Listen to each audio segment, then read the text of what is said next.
कुंभ का महत्व आखिर इतना विशेष क्यों है? यह सिर्फ 4 जगहों पर ही क्यों लगता है, और वो भी हर 12 साल में ही क्यों? क्यों प्रयाग के ही कुंभ का सबसे ज्यादा महत्व है? क्या है कुंभ के इतिहास के पीछे छुपा रहस्य? इन सभी प्रश्नों के उत्तर जानेंगे आज की इस वीडियो में, और कुंभ के प्राचीन इतिहास और उसके अद्भुत रूप को समझेंगे। तो चलिए शुरू करते हैं एक रोमांचक यात्रा कुंभ के संसार में। भीषण युद्ध चल रहा था। एक तरफ थे देवता जो धर्म, सत्य और न्याय के प्रतीक थे, और दूसरी तरफ थे असुर जो अधर्म और अराजकता के प्रतीक माने जाते थे। दोनों पक्षों के बीच यह संघर्ष अमृत के लिए था, जो समुद्र मंथन से निकला था। वह अमृत वह दिव्य पेय था जो किसी को भी अमर बना सकता था।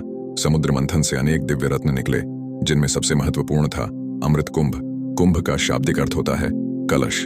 अमृत कुंभ के निकलते ही देवताओं के इशारे से इंद्रपुत्र जयंत अमृत कलश को लेकर आकाश में उड़ गया।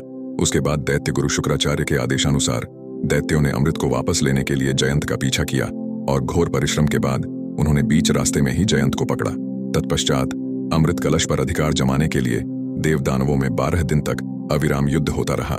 इस परस्पर मारकाट के दौरान पृथ्वी के 4 स्थानों प्रयाग, हरिद्वार, उज्जैन, नासिक पर कलश से अमृत बूंदें गिरी थीं। इसी युद्ध के दौरान चंद्रमा ने अमृत को फैलने से रोका, सूर्य ने अमृत के कलश को टूटने से रोका, और गुरु बृहस्पति ने अमृत को दैत्यों के पास जाने से रोका। इसीलिए जिस वर्ष जिस राशि पर सूर्य, चंद्रमा और बृहस्पति का संयोग होता है, उसी वर्ष उसी राशि के योग में जहां जहां अमृत बूंद गिरी थी, वहां वहां कुंभ पर्व होता है। कहा जाता है कि इन स्थानों पर अमृत गिरने के कारण इनकी पवित्रता अत्यधिक बढ़ गई, और इन स्थानों पर स्नान करने से आत्मा को शुद्धि और मुक्ति मिलती है। अब सवाल ये उठता है कि कुंभ मेला 12 साल में ही क्यों लगा है? चलिए जानते हैं। पहला कारण तो यह है कि जब इंद्रपुत्र जयंत अमृत कुंभ लेके भागे तो देवों और असुरों के बीच 12 दिनों तक युद्ध चला, जो पृथ्वीलोक के 12 सालों के बराबर है। इस दौड़ के दौरान जयंत ने 4 जगहों प्रयाग, हरिद्वार, उज्जैन, नासिक पर विश्राम किया, जिससे वहां संघर्ष हुआ और अमृत की कुछ बूंदें गिरीं। दूसरा कारण गुरु बृहस्पति से संबंधित है। बृहस्पति देवताओं के गुरु थे, और उन्होंने हमेशा देवताओं का मार्गदर्शन किया। कुंभ मेला के आयोजन का एक संबंध बृहस्पति के साथ भी है। जिस तरह पृथ्वी सूर्य का एक चक्कर 1 साल में पूरा करती है, उसी तरह बृहस्पति, जिसे हम जुपिटर के नाम से जानते हैं, पृथ्वी का चक्कर 12 साल में पूरा करता है। इन 12 साल में बृहस्पति ग्रह लगभग एक बार सभी 12 राशियों का भ्रमण पूरा करता है।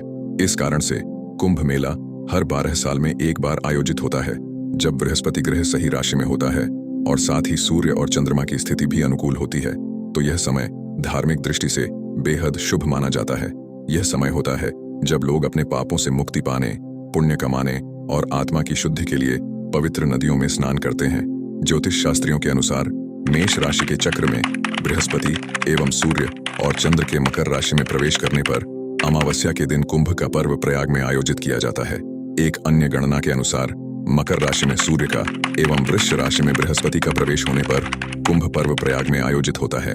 उज्जैन का कुंभ सिंहस्थ कुंभ कहलाता है। सिंहस्थ का संबंध सिंह राशि से है। जब सिंह राशि में बृहस्पति एवं मेष राशि में सूर्य का प्रवेश होता है, तब उज्जैन में कुंभ लगता है। अलावा कार्तिक अमावस्या के दिन सूर्य और चंद्र के साथ होने पर एवं बृहस्पति के तुला राशि में प्रवेश होने पर मोक्षदायक कुंभ उज्जैन में आयोजित होता है। 12 वर्षों में एक बार सिंहस्थ कुंभ मेला नासिक एवं त्र्यंबकेश्वर में आयोजित होता है। सिंह राशि में बृहस्पति के प्रवेश होने पर कुंभ पर्व गोदावरी के तट पर नासिक में होता है। अमावस्या के दिन बृहस्पति, सूर्य एवं चंद्र के कर्क राशि में प्रवेश होने पर भी कुंभ पर्व गोदावरी तट पर आयोजित होता है। हरिद्वार का संबंध मेष राशि से है। कुंभ राशि में बृहस्पति का प्रवेश होने पर एवं मेष राशि में सूर्य का प्रवेश होने पर कुंभ का पर्व हरिद्वार में आयोजित किया जाता है। चारों जगहों में सबसे ज्यादा प्रयागराज के कुंभ का महत्व क्यों है? प्रयागराज में गंगा, यमुना और सरस्वती नदियों का संगम होता है, जिसे त्रिवेणी संगम कहा जाता है।